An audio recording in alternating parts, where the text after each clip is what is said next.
إن الحمد لله نحمده ونستعينه ونعوذ بالله من شرور أنفسنا من سيئات أعمالنا من يهده الله فلا مضل له ومن يضلله فلا هادي له وأشهد أن لا إله إلا الله وحده لا شريك له وأشهد أن محمدا عبده ورسوله أما بعد فإن خير الحديث كتاب الله وخير الهدي هدي محمد صلى الله عليه وسلم وشر الأمور محدثاتها وكل محدثة بدعة وكل بدعة ضلالة وكل ضلالة في النار. وقال الله تعالى: يا أيها الذين آمنوا اتقوا الله حق تقاته ولا تموتن إلا وأنتم مسلمون. وقال الله تعالى: يا أيها الناس اتقوا ربكم الذي خلقكم من نفس واحدة وخلق منها زوجها بث منهما رجالا كثيرا ونساء واتقوا الله الذي تساءلون به والأرحام إن الله كان عليكم رقيبا. وقال الله تعالى: يا أيها الذين آمنوا اتقوا الله وقولوا قولا سديدا يصلح لكم أعمالكم ويغفر لكم ذنوبكم ومن يطع الله ورسوله فقد فاز فوزا عظيما. اللهم صل على محمد وعلى آل محمد كما صليت على إبراهيم وعلى آل إبراهيم إنك حميد مجيد. اللهم بارك على محمد وعلى آل محمد كما باركت على إبراهيم وعلى آل إبراهيم إنك حميد مجيد. وقال النبي صلى الله عليه وسلم: تركت فيكم أمرين لن تضلوا ما تمسكتم بهما كتاب الله وسنتي رب اشرح لي صدري ويسر لي أمري واحلل عقدة من لساني يفقهوا قولي. سبحانك لا علم لنا إلا ما علمتنا إنك أنت العليم الحكيم. اللهم أرنا الحق حقا وارزقنا اتباعه وارنا الباطل باطلا وارزقنا اجتنابه آمین یا رب العالمین. کچھ تھوڑا سا آگے ہو جائے تاکہ اندر ہال میں زیادہ لوگوں کو جگہ مل جائے. انشاءاللہ ہم صفحے بنائیں گے، اللہ تعالیٰ صف میں برکت پیدا کر دیں گے. آگے ہو جائیں اور بلا ضرورت ٹیک بھی نہ لگائیں، آگے کی طرف ہو جائیں. اگر آپ کو کوئی تکلیف بیماری ہے تو ٹھیک ہے، ورنہ آگے ہو کے بیٹھیں. ٹیک نہ لگائیں، سستی آتی ہے. یرحمکم اللہ.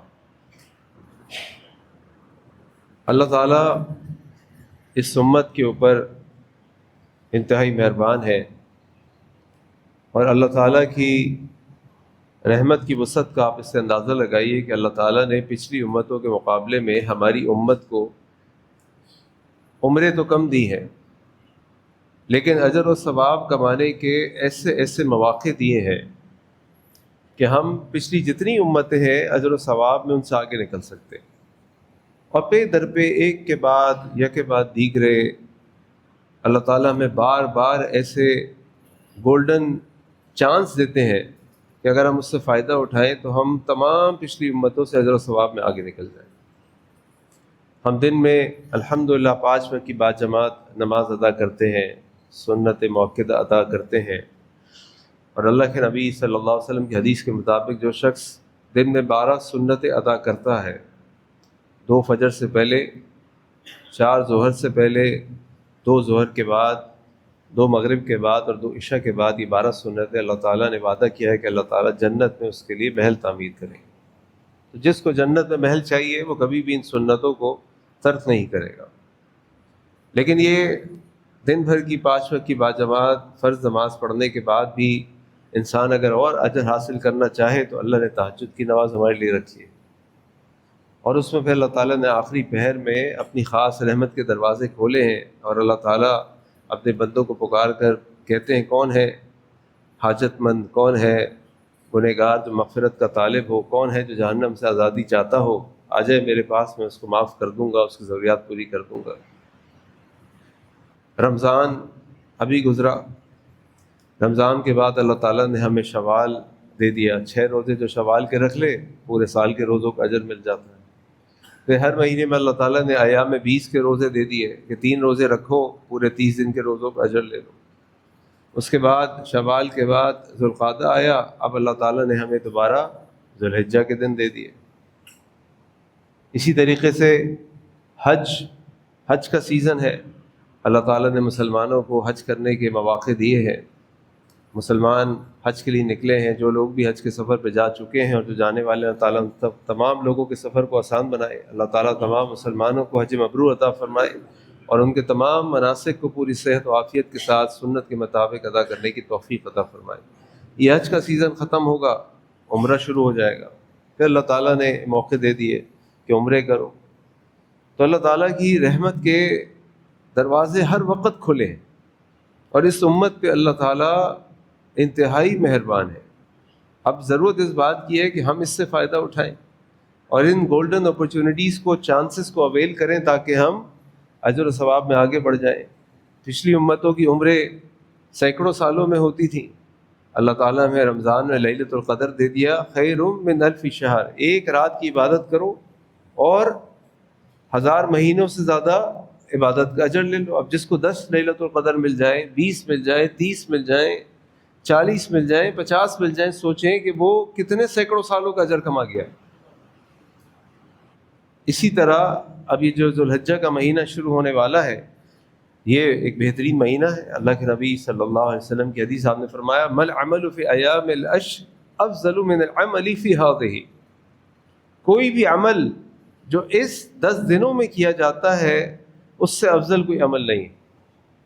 قالوا، صحابہ بیٹھے تھے، وہ کہنے لگے اللہ کے نبی صلی اللہ علیہ وسلم، ولا الجہاد، کیونکہ فوراً کے دماغ میں بات آئی کہ جہاد جو اللہ کے راستے میں کیا جاتا ہے، اللہ کے کلمے کی سربلندی کے لیے کیا جاتا ہے، بندہ تو اللہ کے دشمنوں سے لڑتا ہے، اللہ کے کلمے کو بلند کرتا ہے، اور اللہ کے نبی فرما رہے ہیں صلی اللہ علیہ وسلم، جہاد بھی نہیں، جہاد بھی نہیں۔ یعنی ان 10 دنوں کے روزے، ان 10 دنوں کی قرآن کی تلاوت، ان 10 دنوں کے نوافل، اس 10 دنوں کے صدقات جہاد سے بھی افضل ہیں۔ اور پھر اللہ کے نبی نے فرمایا، ہاں اگر کوئی شخص جہاد پر جائے اور یہ 2 چیزیں اس کو حاصل ہو جائیں تو وہ اس سے افضل کام ہے۔ اور وہ کیا ہے کہ وہ جہاد پر جائے اور اپنا مال بھی خرچ کر دے، اپنی جان بھی خرچ کر دے اور کچھ واپس لے کر نہ آئے، یعنی شہادت کا رتبہ پالے، تو وہ ان 10 ایام کے اندر جو تم روزے، نماز، نوافل، ذکر، قرآن کی تلاوت، صدقات کرو گے تو وہ آگے نکل جائے گا، ورنہ وہ ان 10 دنوں میں تم سے آگے نہیں نکل سکتا۔ اتنے اہم ایام ہیں۔ ہمارے گھروں میں شادیاں ہوتی ہیں تو ہم سال بھر پہلے تیاری کر لیتے ہیں، اگر سال بھر پہلے نہیں کرتے تو مہینوں پہلے شروع کر دیتے ہیں۔ خواتین درزیوں کے چکر، مرد حضرات شیروانیاں اور یہ اور وہ، سب کچھ علم غلم۔ ٹھیک ہے، اللہ نے آپ کو ساتھ دی ہے، آپ اپنی اس خوشی کو جائز طریقے سے شریعت کی حدود کے اندر رہتے ہوئے سیلیبریٹ کرنا چاہتے ہیں، شریعت آپ کو نہیں روک رہی۔ لیکن جو اصل کامیابی ہے، جو اصل فضیلت ہے، جو اصل ایک مسلمان کی زندگی کا مقصد ہے، جنت کا حصول، اجر و ثواب میں آگے بڑھ جانا، وسارعوا الی مغفرۃ من ربکم، وہ اس کے لیے کیا تیاری ہے کہ اگر میں آپ سے پوچھوں، اور میرا بھی سچ پوچھیں تو یہی حال ہے، اگر میں آپ سے پوچھوں کہ آج کون سی ذوالقعدہ ہے تو شاید ہم میں سے آدھے لوگوں کو بھی نہیں پتہ ہوگا۔ ابھی بھی سوچ رہے ہوں گے کہ پتہ نہیں 4 دن رہ گئے، 6 دن رہ گئے، 2 دن رہ گئے، 3 دن رہ گئے، کیا تیاری کی ہے، کیا کمر بند باندھی ہے، کیا پلاننگ کی ہے، کچھ نہیں ہمارے پاس۔ تو اپنی زندگی کو اور وقت کو ضائع کرنے والے تو ہم بنے نا۔ اللہ نے تو رحمت کے دروازے کھولے رکھے، آؤ اور پچھلی امتوں سے آگے نکل جاؤ، سینکڑوں ہزاروں سال کا اجر حاصل کر لو۔ اور یہ ایام بڑے خاص ایام ہیں، ان کے کچھ فضائل میں آپ کے سامنے رکھتا ہوں۔ دیکھیے، اللہ رب العزت اس زمین، اس کائنات، تمام انسانوں کے، تمام مخلوقات کے خالق و مالک ہیں۔ اللہ تعالیٰ کو کا یہ کہہ دینا کن اور وہ ہو جاتا ہے فیکون، انما امرہ اذا اراد شیئا ان یقول له کن فیکون، وہ ہو جاتا ہے۔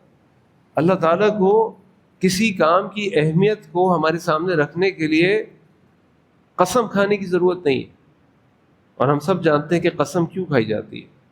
قسم اس لیے کھائی جاتی ہے جب آپ کسی کام میں تاکید پیدا کرنا چاہتے ہیں، آپ اس کی اہمیت کو واضح کرنا چاہتے ہیں، آپ کہتے ہیں قسم سے، قسم ہے اس چیز کی۔ اللہ تعالیٰ ان دنوں کی قسم کھا رہے ہیں قرآن کریم کے اندر۔ اللہ تعالیٰ سورۃ الفجر میں فرماتے ہیں والفجر ولیال عشر، اس سے فجر کی نماز کا بھی اندازہ ہوتا ہے کہ فجر کا وقت اللہ تعالیٰ کی کتنی اہمیت اور قیمتی ہے جو ہم ضائع کر دیتے ہیں۔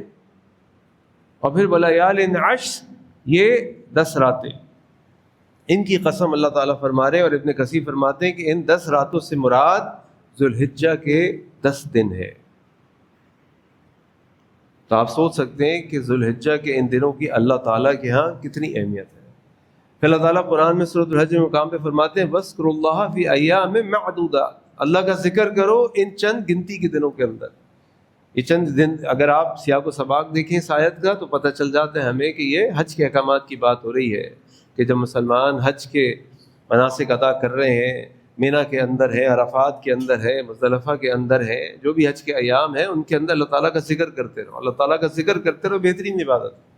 لیکن اگر آپ اس کی عام تعویل کریں تو ہمارے لیے بھی ہے۔ ابن عباس رضی اللہ عنہ فرماتے ہیں کہ ان چند دنوں سے جو مراد ہے اللہ تعالیٰ کی وہ ہے ذوالحجہ کے 10 دن، یعنی ذوالحجہ کے 10 دنوں کے اندر اللہ تعالیٰ کا ذکر کثرت سے کیا کرو، اور اس کے بارے میں آگے حدیث اور بات بھی آئے گی انشاءاللہ۔ اسی طریقے سے یہ وہ 10 دن ہے، یہ وہ عشرہ ہے جس کے اندر تمام ارکان اسلام ادا کیے جاتے ہیں۔ ان 10 دنوں کے علاوہ کوئی ایسے دن نہیں ہے جہاں آپ سارے ارکان اسلام ادا کر سکتے ہیں، یہاں تک کہ رمضان میں بھی۔ سب سے پہلی بات عقیدہ توحید، اس کے بغیر تو کوئی عمل قبول ہی نہیں، وہ رمضان و غیر رمضان وہ تو ایک مسلمان کے لیے ضروری ہے۔ نماز آپ اس میں بھی ادا کرتے ہیں اور مہینوں میں بھی ادا کرتے ہیں، روزہ آپ رمضان میں رکھتے ہیں، نفلی روزے رکھ سکتے ہیں، ان دنوں کے روزے اللہ اکبر بہترین عبادت ہے، خاص طور پہ عرفہ کے دن کا روزہ۔ پھر صدقہ، یہ جو ہم قربانی کر رہے ہیں یہ صدقہ ہے، اس کے علاوہ آپ صدقات کرتے رہیے، یا آپ عام دنوں میں بھی کر سکتے ہیں، رمضان میں بھی کر سکتے ہیں، ذوالحجہ میں بھی کر سکتے ہیں۔ لیکن حج یہ وہ رکن اسلام ہے جو سوائے ان دنوں کے کبھی اور نہیں ہو سکتا۔ اللہ تعالیٰ نے ان 10 دنوں میں یہ سارے ارکان اسلام رکھ دیے، اور میں آپ کو عرض کروں ہم بڑے خوش نصیب ہیں بحیثیت پاکستانی۔ مجھے ابھی ایک دوست کا فون آیا، انہوں نے میرے ساتھ 2016 میں حج کیا تھا، تو کہنے لگے کہ کاشف بھائی میں اپنی بیوی اور بیٹے کو حج پہ بھیجنا چاہتا ہوں، اور وہ انڈونیشین ہے، یعنی ان کی بیوی انڈونیشین ہے اور بیٹا بھی انڈونیشین ہے، انہوں نے ان کو انڈونیشیا کی شہریت دلائی ہوئی ہے۔ تو میں نے کہا بھائی کیا مسئلہ ہے، بھیجو۔ کہنے لگا یار وہ پاکستانی پاسپورٹ نہیں ہے ان کے پاس، تو میں یہاں سے کیسے بھیجوں؟ میں نے کہا وہاں سے بھیج دو۔ کہنے لگا وہاں کا مسئلہ یہ ہے کہ اگر ہم وہاں سے بھیجنے کے لیے درخواست دیتے ہیں سرکار کو، یعنی وہاں کی حکومت کو، 26 سال کی ویٹنگ لسٹ ہے۔ 26 سال کی ویٹنگ لسٹ ہے اگر آپ نے حج پہ جانا ہے انڈونیشیا میں۔ سوچیں آپ کتنے خوش نصیب ہیں کہ آبادی کے اعتبار سے ہم انڈونیشیا سے کئی کم ہیں، انڈیا سے کئی کم ہے، لیکن جو کوٹا ہمارے پاس ہے نا وہ تقریباً ہمارے پاس ہے 1,79,000، ان کے پاس انڈونیشیا کے پاس ہے 2,00,000 کچھ ہزار۔ آپ الحمدللہ جب اللہ تعالیٰ آپ کو استطاعت دے آپ اپلائی کریں، اور اکثر نام آ ہی جاتا ہے۔ پچھلی باتیں تھیں کہ ہم نہیں جا سکتے تھے، لوگ بہت ہوتے تھے، اب تو جو بھی اللہ تعالیٰ نے مہنگائی کی ہے، جو بھی معاملات ہوئے، جو بھی ایسی چیزیں اس کی وجہ سے اب تو کوئی بھی جب بھی جانا چاہے جا سکتا ہے۔ اور پرائیویٹ حج کہنے لگے، پرائیویٹ حج پہ بھیجنا ہو تو 70 لاکھ سے 1 کروڑ روپے کا خرچہ ہے۔ ہمارے یہاں تو پرائیویٹ حج بھی اللہ کا شکر ہے 13-14 لاکھ سے شروع ہو جاتا ہے، اللہ کا شکر ہے، الحمدللہ، اللہ عافیت کا معاملہ فرما۔ تو اللہ تعالیٰ نے ان ایام کے اندر یہ ساری عبادات رکھی ہیں جو کسی اور ایام کے اندر موجود نہیں۔ تو آپ اندازہ کر سکتے ہیں کہ اللہ تعالیٰ کے ہاں ان ایام کی کیا اہمیت ہوگی۔ اسی طرح جو ہمارے سلف صالحین تھے، صحابہ تھے، ان ایام کے اندر عبادات میں آگے بڑھ جاتے تھے، اللہ تعالیٰ کی رضا، اس کی خوشنودی حاصل کرنے میں، اس کا ذکر کرنے میں آگے بڑھ جاتے تھے۔ سب سے پہلی چیز تو ان مہینوں کے اندر جو سب سے افضل ہے ان 10 دنوں کے اندر وہ حج اور عمرہ ہے۔ جن کو اللہ تعالیٰ موقع دے دے وہ ضرور جائیں اور بار بار جائیں۔ ان لوگوں کے پروپیگنڈے سے بالکل گھبرانے کی ضرورت نہیں ہے جو آپ سے یہ کہتے ہیں کہ بھائی تم ہر سال حج پہ چلے جاتے ہو، ہر سال عمرے پہ چلے جاتے ہو، بار بار چلے جاتے ہو، کیوں نہیں تم ان پیسوں سے کسی غریب لڑکی کی شادی کرا دیتے ہو؟ کیوں نہیں تم اس کے ذریعے کسی یتیم کے کفالت کر لیتے ہو؟ کیوں نہیں تم اس کے ذریعے کسی کا مکان بنوا دیتے ہو؟ یہ سارے کام بھی کرنے چاہیے، لیکن اللہ کے نبی صلی اللہ علیہ وسلم حدیث آپ نے فرمایا تعب الحج والعمرہ، عمرہ اور حج پیدر پہ کیا کرو۔ یہ تمہارے گناہوں کو صاف کر دیتا ہے، تمہارے رزق میں برکت پیدا کر دیتا ہے۔ جب آپ سے کوئی یہ بات کہے تو ان سے سوال کیجئے کہ جب آپ اپنی نئی گاڑی لے رہے ہوتے ہیں تو اس وقت آپ کو یتیم بچی یاد نہیں آتی، اس کی شادی کے لیے اس کے پاس خرچہ نہیں ہے؟ جب آپ اپنے مکان بنا رہے ہوتے ہیں اور اس کی تزئین و آرائش کر رہے ہوتے ہیں اور اس کے لیے مہنگے فرنیچر لے رہے ہوتے ہیں یا نئے موبائل فون خرید رہے ہوتے ہیں، اس وقت آپ کو وہ شخص یاد نہیں آتا کہ جس کی جھر کی چھت ٹپک رہی ہوتی ہے اور آپ اس کو پیسے نہیں دیتے؟ جب آپ اپنے بچوں کے ساتھ گھومنے پھرنے کے لیے جاتے ہیں اور لاکھوں روپے خرچ کرتے ہیں، اس وقت آپ کو وہ بیوہ عورتیں یاد نہیں آتی جن کی کفالت آپ کر سکتے ہیں؟ تو لہٰذا اس پروپیگنڈے سے بالکل نہ گھبرائیں۔ میں تو رشک کرتا ہوں سلف صالحین کے اوپر جب ان کے بارے میں پڑھتے ہیں کہ فلاں بزرگ نے 40 حج کیے، فلاں نے 50 حج کیے، فلاں نے 30 حج کیے۔ اس زمانے کا حج کی مشقت آپ اندازہ نہیں کر سکتے۔ اونٹوں پہ جانا، گھوڑوں پہ جانا، پیدل جانا، نہ کوئی سہولیات، نہ کوئی کھانے پینے کا پتہ۔ یہاں جو بزرگ بیٹھے ہیں ان سے پوچھ لیں، جو لوگ 70 میں اور 80 کی دہائیوں میں حج پہ جاتے تھے، وہ یہاں سے بوریاں چاول کی آٹے کی لے کر جاتے تھے۔ کچھ نہیں ملتا تھا وہاں پہ، مینا میں اپنا کھانا خود بیٹھ کے پکاتے تھے، آگ لگ جاتی تھی، بھگدڑ مچ جاتی تھی، لوگ صحرا میں تپ رہے ہوتے تھے، لیکن لبیک اللہم لبیک اور اللہ کی رضا اور محبت اور عبادت کے لیے سب کچھ کر کے نکل جاتے تھے۔ یہ جو ہمارے یہاں ایک عرف ہے، ایک سنت ہے لوگوں کی، جب حج پہ جا رہے ہوتے فون کرتے ہیں، کہا سنا معاف کر دیجیے گا، ایک ایک سے مل کے جانا، نہ ملو تو لوگ ناراض ہو جاتے ہیں۔ یہ اس لیے کرتے تھے کہ اس زمانے میں 30 40 50 سال پہلے بحری جہاز میں جایا جاتا تھا، 6 مہینے کا سفر ہوتا تھا، کوئی رابطہ نہیں ہوتا تھا، پتہ نہیں بندہ واپس آئے گا کہ نہیں آئے گا۔ یہ اس وقت سے یہ عرف قائم ہے۔ آج تو الحمدللہ آپ جہاز پہ بیٹھتے ہیں اور آپ فلائٹ ٹریکر پہ دیکھ سکتے ہیں کہ جہاز گوادر کے اوپر ہے، پھر تربت کے اوپر ہے، پھر دبئی کے اوپر ہے، پھر فلاں پہ فلاں، کب اترا کب چلے، آپ ہر چیز لائیو دیکھ سکتے ہیں۔ اب تو وہ مسئلہ ہی نہیں ہے۔ تو یہ کتنی یعنی اللہ کی تعالیٰ کی طرف سے ہمیں سہولیات مل گئی ہیں کہ ہم حج عمرے پہ ترپے کر سکتے ہیں، تو ضرور کریں۔ بہترین ایام ہے حج کے لیے، اور باقی اللہ تعالیٰ آپ کو جب موقع دے ضرور عمرے کریں انشاءاللہ۔ اس کے بعد یہ 10 دن تو افضل ترین ہے ہی، لیکن 10 دنوں کے اندر جو عید کے دن کے علاوہ تمام دنوں کے روزہ رکھنے کی کوشش کریں انشاءاللہ۔ 3 دن کے بعد امید ہے کہ چاند نظر آ جائے گا تو ہم انشاءاللہ ذو الحجہ کے مہینے میں داخل ہو جائیں گے۔ تو پوری کوشش کریں کہ آپ ان سارے 9 کے 9 ایام کے روزے رکھیں۔ اپنے آپ کو ابھی سے پلان کر لیں، تھوڑی سی اپنی مصروفیات کو کم کر لیں، تھوڑا سا اپنی ہمتوں کو جمع کر لیں۔ یہ رمضان کی راتیں افضل اور ذو الحجہ کے دن افضل، ان کا روزہ بالکل نہ چھوڑیں۔ اور پھر بھی اگر کسی وجہ سے آپ روزے نہیں رکھ پاتے، سارے نہیں رکھ پاتے، تو 2 رکھیں، 3 رکھیں، 4 رکھیں، 5 رکھیں، جو رکھ سکتے رکھیں، لیکن کم از کم عرفہ کا روزہ ضرور رکھیں۔ عرفہ کا روزہ 9 ذو الحجہ کا روزہ ضرور رکھیں، کیونکہ اللہ کے نبی صلی اللہ علیہ وسلم کی حدیث ہے، یہ جو عرفہ کا روزہ ہے یکفر السنہ الماضیہ والباقیہ، یہ 2 سالوں کے گناہوں کا کفارہ ہے۔ اللہ اکبر! دیکھیں اللہ کی رحمت، ہم گناہ کرتے جاتے ہیں، اللہ معافی کے دروازے کھولتے جاتے ہیں، ہم گناہ کرتے جاتے ہیں، اللہ معافی کے دروازے کھولتے جاتے ہیں۔ تو ضرور 9 ذو الحجہ کا روزہ رکھیں اور اس بحث سے باہر نکل آئیں کہ وہاں کے 9 ذو الحجہ، یہاں کا 9 ذو الحجہ۔ اگر آپ کو پھر بھی ٹینشن ہو رہی ہے تو دونوں دن کا رکھ لیں، 8 کا بھی رکھیں، 9 کا رکھیں۔ میں تو آپ سے کہہ رہا ہوں روز پورے 9 دن کا رکھیں، ایک دن بھی نہ چھوڑیں۔ ایک دن بھی چھوڑنا بہت بڑا نقصان ہے دنیا آخرت کا۔ 9 کا تو لازماً رکھنا ہے، 9 کے ساتھ اگر آپ کو تشکیک شک ہو رہا ہے 8 کا، 8 اور 9 دونوں کا رکھیے، یہ بھی اجر ہے وہ بھی اجر۔ اللہ تعالی ہم سب کو ان روزوں کو رکھنے کی توفیق عطا فرمائے۔ اس کے بعد جتنے نفلی عبادات، صدقات، نمازیں، قرآن کی تلاوت، اذکار، جو نیکی کام آپ کر سکتے ضرور کیجیے۔ یہ بہترین ایام ہے، اللہ تعالیٰ کے لوٹ سے لگی ہوئی ہے، اللہ تعالیٰ اپنے بندوں کو معاف کر رہے ہیں، رحمت کے دروازے کھولے ہوئے ہیں۔ ان ایام کو، لمحات کو ضائع نہ کریں۔ یہ اللہ کی معافی حاصل کرنے کا سیزن ہے، اللہ کی رحمت اجر و ثواب حاصل کرنے کا سیزن ہے، اس سے بھرپور فائدہ اٹھائیں۔ پھر 10 ذو الحجہ کو اور اس کے بعد 11 12 13 کو جو ایام تشریق ہے، اس میں قربانی کی عبادت ہمارے سامنے موجود ہے. اللہ اکبر، کیا عبادت ہے.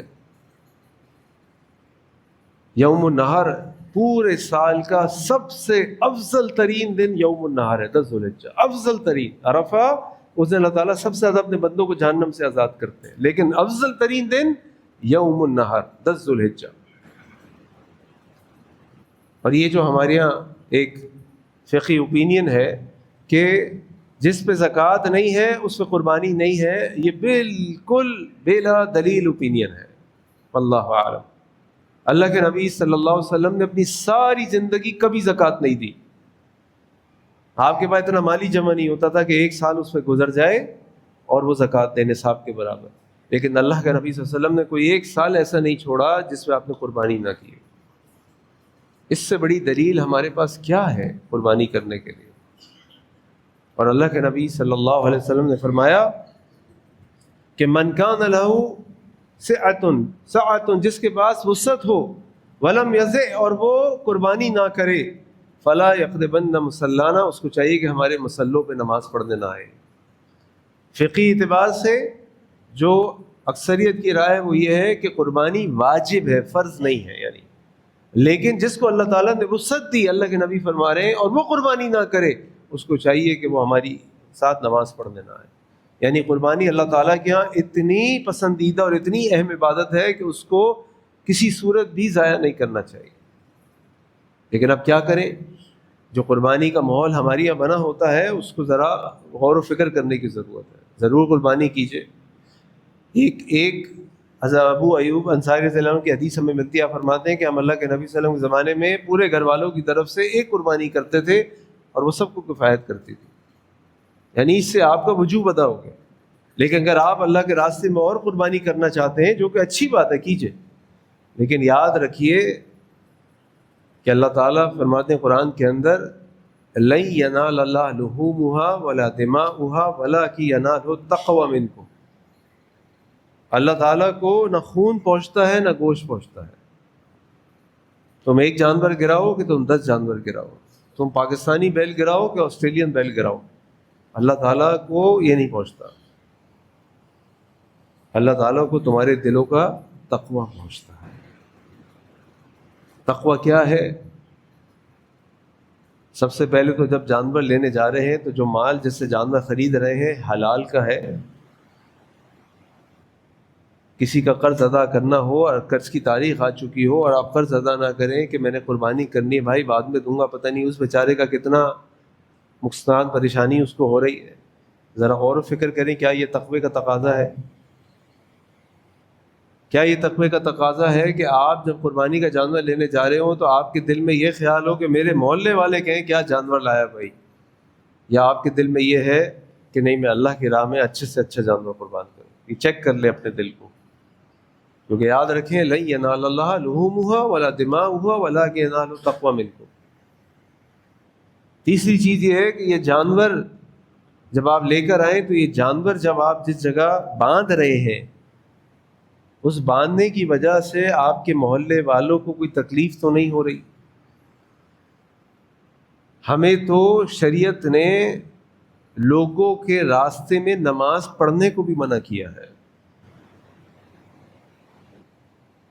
وہاں نماز نہیں ہوتی جو لوگوں کا راستہ ہو اور تم راستہ بند کر کے نماز پڑھو، نماز نہیں ہوتی، منع ہے اس جگہ نماز پڑھنا. جائے کا یہ کہ آپ اللہ کے لیے قربانی کرنے کے لیے لے کر آئیں اور آپ لوگوں کے راستے اور ان کے گھروں کو خراب کر دیں.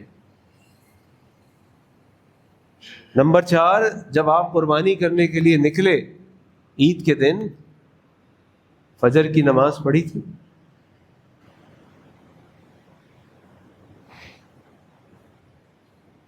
باقی فرائض ادا کیے تھے؟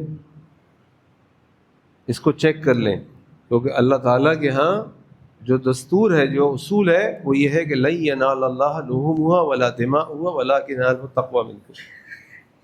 اور پھر اس قربانی کرنے کے بعد آپ کی قربانی کئی لوگوں کے لیے بیماری کا اور پریشانی کا سبب نہ بن جائے کہ آپ اس کا خون، اس کا گوشت، اس کا پیٹا، اس کی گند راستے میں چھوڑ کے نکل گئے. یہ بھی آپ کی ذمہ داری ہے. یہ سب پورے پیکج کا حصہ ہے. یہ پورے پیکج کا حصہ ہے. جب قربانی کی بات ہوگی تو آپ کو ان تمام چیزوں کا خیال کرنا پڑے گا، ورنہ پیسے بھی خرچ ہوں گے، جانور بھی آئے گا، قصائی کو بھی آپ پیسے دیں گے، آپ کاٹیں گے بھی، اس کو چارہ بھی کھلائیں گے. لیکن واللہ عالم کی قربانی اللہ تعالیٰ کے ہاں کتنی مقبول ہوگی، کیونکہ اللہ تعالیٰ نے اصول بتا دیا کہ لن ینال لحومها ولا دماؤها ولکن ینالہ التقوی منکم. اس کو یاد رکھیں. پھر ان دنوں کی ایک بڑی اہم عبادت، وہ عبادت ہے تکبیرات. جیسے ہی ذوالحجہ کا چاند نظر آ جائے اس وقت سے آپ تکبیرات شروع کر دیں گے. اللہ اکبر، اللہ اکبر، اللہ اکبر کبیرہ والحمد للہ کثیرہ وسبحان اللہ بکرۃ واصیلا. اللہ اکبر لا الہ الا اللہ اللہ اکبر وللہ الحمد. یہ تکبیرات آپ پڑھنا شروع کر دیں. اور اللہ کے نبی صلی اللہ علیہ وسلم کے حدیث آپ نے فرمایا ما من ایام اعظم عند اللہ ولا احب الیہ العمل فیہن من ایام عشر ذی الحجہ، کہ اللہ تعالیٰ کے ہاں ان دنوں سے عظیم تر اعمال کوئی نہیں ہے، اور یہ اعمال جو عمل اس دنوں میں کیے جاتے ہیں وہ اللہ تعالیٰ کے ہاں سب سے زیادہ پسندیدہ ہیں. اور پھر اللہ کے نبی صلی اللہ علیہ وسلم نے بتایا، اب دیکھیں زور کس چیز پہ دیا، فَأَكْثِرُ فِيهِنَّ مِنَ التَّسْبِيحِ وَالتَّكْبِيرِ وَالتَّحْمِيدِ وَالتَّهْلِيلِ. تو ان دنوں کے اندر کثرت سے اللہ تعالیٰ کی تسبیح بیان کرو سبحان اللہ، اللہ تعالیٰ کی تکبیر بیان کرو اللہ اکبر، اللہ تعالیٰ کی تحمید بیان کرو الحمدللہ سبحان اللہ، اور اللہ تعالیٰ کی تعریف بیان کرو لا الہ الا اللہ.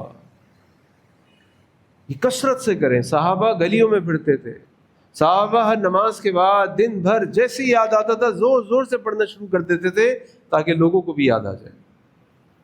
اور پھر قربانی کے اعتبار سے ایک اور اہم مسئلہ یہ بھی سمجھ لیں کہ یہ جو اللہ کے نبی صلی اللہ علیہ وسلم فرمایا کہ جس شخص نے قربانی کرنی ہو اس کو چاہیے کہ وہ اپنے ناخون اور اپنے بال نہ کاٹے جیسے ہی وہ ذوالحجہ کا چاند دیکھ لے.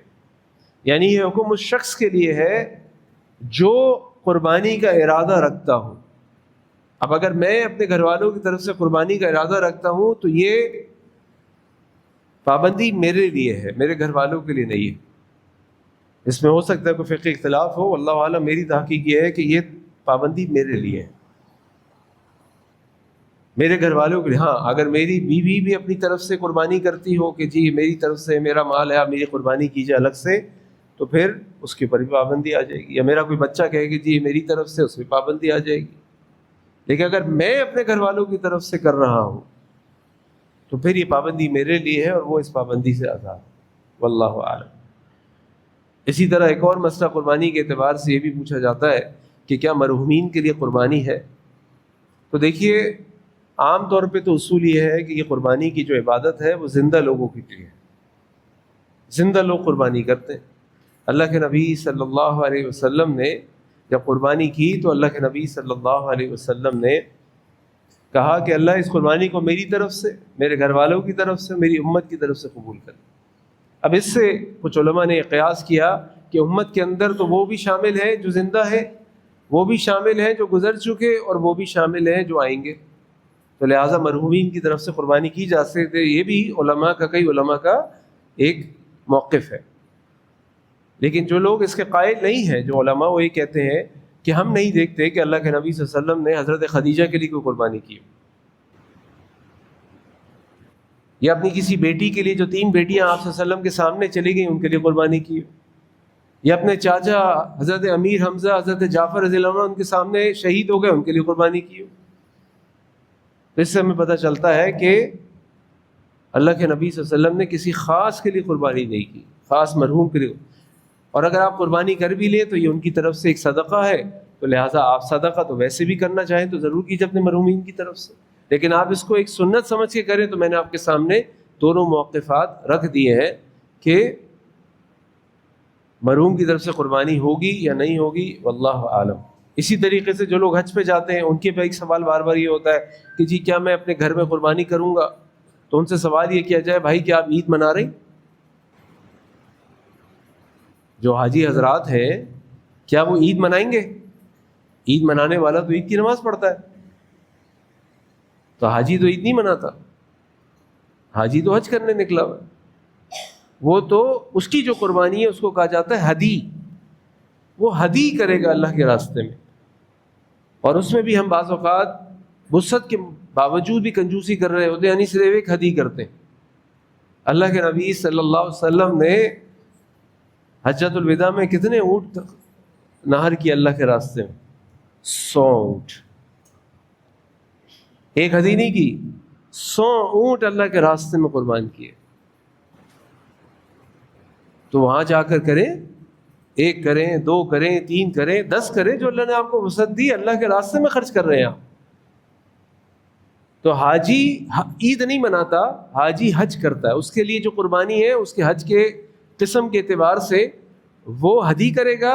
جو حضرات اپنے مقام پر موجود ہیں، جو عید الاضحیٰ منا رہے ہیں، وہ عید الاضحیٰ کی ناخن بال کی پابندی کا بھی خیال کر رہے ہیں، وہ اپنا جانور لا کے قربان کریں گے۔ اس قربانی کو کہتے ہیں اضحیہ، اضحیہ، وہ اضحیہ کریں گے۔ حاجی ہدی کرے گا اور جو مقامی حضرات ہیں وہ اضحیہ کریں گے۔ اللہ تعالیٰ سے دعا ہے کہ اللہ تعالیٰ ہمیں ان ایام سے بھرپور فائدہ اٹھانے کی توفیق عطا فرمائے۔ وآخر دعوانا ان الحمد للہ رب العالمین۔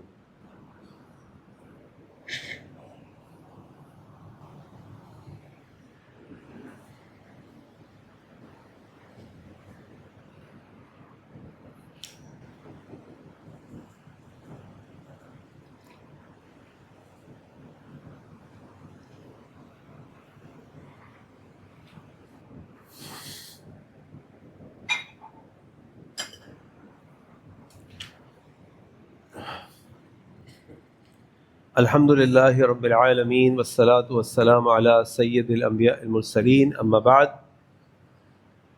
آج کے خطبے کا خلاصہ یہ ہے کہ اللہ تعالیٰ کی رحمت اور اللہ تعالیٰ کی مغفرت کے دروازے بڑے وسیع ہیں، اور وہ ہر شخص کے لیے کھلے ہیں جو اس کا متلاشی ہو، جو اس کے لیے کوشش کرتا ہو اور اس کے دل میں اس کی خواہش ہو۔ اور جس کے دل میں اس کی خواہش ہوگی یقیناً وہ اس کے لیے کوششیں یعنی اعمال کرے گا، ایسے افعال کرے گا جس سے اسے اللہ تعالیٰ کی رضا، رحمت اور مغفرت حاصل ہو جائے۔ یہ ذوالحجہ کے ایام جو سال کے بہترین دن ہیں، ان سے بھرپور فائدہ اٹھائیے۔ ابھی سے کمر کس لیجئے، اپنے لیے بھی دعا کیجئے، میرے لیے بھی دعا کیجئے، تمام مسلمانوں کے لیے دعا کیجئے کہ اللہ تعالیٰ ہم سب کو ان ایام سے بھرپور فائدہ اٹھانے کی توفیق عطا فرمائے۔ اللہ تعالیٰ ہمیں اس قربانی کو اس کی اصل روح سنت ابراہیمی کے مطابق کرنے کی توفیق عطا فرمائے، کہ وہ ابراہیم علیہ السلام کی سنت جو اللہ تعالیٰ نے جاری کی، اس منظر کو ہمارے سامنے رکھتے ہوئے کہ ابراہیم علیہ السلام نے اپنے بیٹے کو جو بڑھاپے میں ان کو ملا تھا، اس کو بھی اللہ کے حکم پر اللہ کے لیے قربان کرنے کے لیے تیار ہو گئے۔ تو کیا جو ہماری زندگی کے اندر ہمارے اسماعیل ہیں، ہماری دنیا، ہماری خواہشات، ہماری دنیا کی محبتیں، کیا ہم ان کو اللہ کے لیے قربان کرنے کو تیار ہیں؟ یہ اصل قربانی ہے۔ یہ تو اللہ تعالیٰ نے ہمیں اس کے لیے ایک مظہر دیا ہے کہ دیکھو اس طریقے سے ابراہیم علیہ السلام کی سنت کو ہم نے جاری کیا، ان کے اسوے کو ہم نے تمہارے لیے رکھ دیا، تو تم بھی ایسے کام کرو کہ تم اللہ کے لیے اپنی خواہشات کو چھوڑو، اور اللہ کی محبت میں والذین آمنوا اشد حبا للہ، اللہ کی محبت میں سب سے آگے بڑھ جاؤ۔ اللہ تعالیٰ ہمیں اپنی محبت میں آگے بڑھا دے۔ اللہ تعالیٰ ہمیں ان ایام سے بھرپور فائدہ اٹھانے کی توفیق عطا فرما دے۔ اللہ تعالیٰ سے دعا کریں کہ اللہ دنیا میں جہاں جہاں مسلمان تکالیف، پریشانیوں کا شکار تعالیٰ ان کی مشکلات کو دور فرما دے۔ اللہ تمام دنیا کے مسلمانوں کی مدد فرما دے۔ اللہ امت مسلمہ کو متحد اور متفق فرما دے، مسلمانوں کے دشمنوں کو نیس و نابود فرما دے، ان کے ناپاک ارادوں کو خاک میں ملا دے۔ اے اللہ ہمارے ملک پاکستان کی حفاظت فرما دے۔ اے اللہ ہمارے حکمرانوں کو اپنے فیصلے قرآن و سنت کے مطابق کرنے کی توفیق عطا فرما دے۔ یا اللہ ان کے اندر ان کے عقیدہ آخرت کو مضبوط فرما دے، اور ان کو اپنے سامنے جواب دہی کا احساس ان کے اندر بیدار فرما دے۔ اے اللہ ہمارے شہر کراچی کی حفاظت فرما دے، ہمارے جان و مال و عزتوں کی حفاظت فرما دے۔ اللہ ہر قسم کی حفاظت اور عافیت عطا فرما دے۔ اے اللہ ہمیں نیک اولاد بنا دے، نیک اولاد عطا فرما دے۔ اللہ ہمیں اپنے والدین کی آنکھوں کی ٹھنڈک بنا دے، ان کے لیے صدقہ جاریہ بنا دے۔ اللہ ہماری اولادوں کو بھی ہمارے لیے صدقہ جاریہ بنا دے۔ اے اللہ تمام بیماروں کو شفاء کاملہ عاجلہ عطا فرما دے، جو گھروں میں، اسپتالوں میں، سب کو شفاء کاملہ عاجلہ عطا فرما دے۔ اللہ جو لوگ حالت ایمان میں دنیا سے رخصت ہو چکے، اللہ تعالیٰ ان کی مغفرت فرما دے۔ اللہ ہم سب کو جب تک زندہ رہا اسلام پہ زندہ رکھ، جب ہمارا خاتمہ حالت ایمان پہ ہمارا خاتمہ ہو۔ اے اللہ ہمارے عقیدہ توحید کو مضبوط فرما دے، اللہ ہر قسم کے شرک، ریاکاری اور بدعات سے بچا لے، اے اللہ اخلاص عطا فرما دے، اے اللہ اللہ کے نبی صلی اللہ علیہ وسلم کی سچی محبت، ان کی سنتوں سے محبت، ان کی سنتوں پر عمل کرنے والا بنا دے، اللہ میں حلال طیب رزق عطا فرما دے، اللہ برکت عافیت والا رزق عطا فرما دے، اللہ ہر قسم کی تنگی و پریشانی سے بچا لے، اللہ جو بہنیں بیٹیاں بچے ہمارے رشتوں کے انتظار میں رہتا ہے ان کے لیے نیک صالح رشتے بھیج دے، اے اللہ جو گیا چکے ان کے گھروں کے اندر خوشیاں عطا فرما دے، اے اللہ ہمارے گھروں کے اندر محبت اور سکون اور عافیت عطا فرما دے، اے اللہ ہمارے گناہوں کو معاف فرما دے، ہماری خطاؤں کو درگزر فرما دے، اے اللہ 5 وقت کی نماز باجماعت مسجد میں باقاعدگی سے پڑھنے کی توفیق عطا فرما دے، اے اللہ روزانہ قرآن کریم کی تلاوت کرنے والا بنا دے، صبح شام رات کے اذکار کرنے والا بنا دے، اے اللہ خوب دعائیں کرنے والا بنا دے، نفلی روزے صدقات خیرات کرنے والا بنا دے، اپنے تمام فرائض کو صحیح طریقے سے سنت کے مطابق ادا کرنے کی توفیق عطا فرما دے، اے اللہ ہم سب کو آپس میں محبت عطا فرما دے، اللہ ہماری اخوت کو مضبوط فرما دے، عفو درگزر کرنے والا بنا دے، صلہ رحمی کرنے والا بنا دے، ایک دوسرے کے ساتھ اچھی بات کرنے والا بنا دے، اے اللہ ہمارے گناہوں کو معاف فرما دے۔ ان اللہ یأمر بالعدل والإحسان وإیتاء ذی القربى وینہی عن الفحشاء والمنکر والبغی یعظکم لعلکم تذکرون۔ سبحان ربک رب العزة عما یصفون، سلام علی المرسلین والحمد للہ رب العالمین۔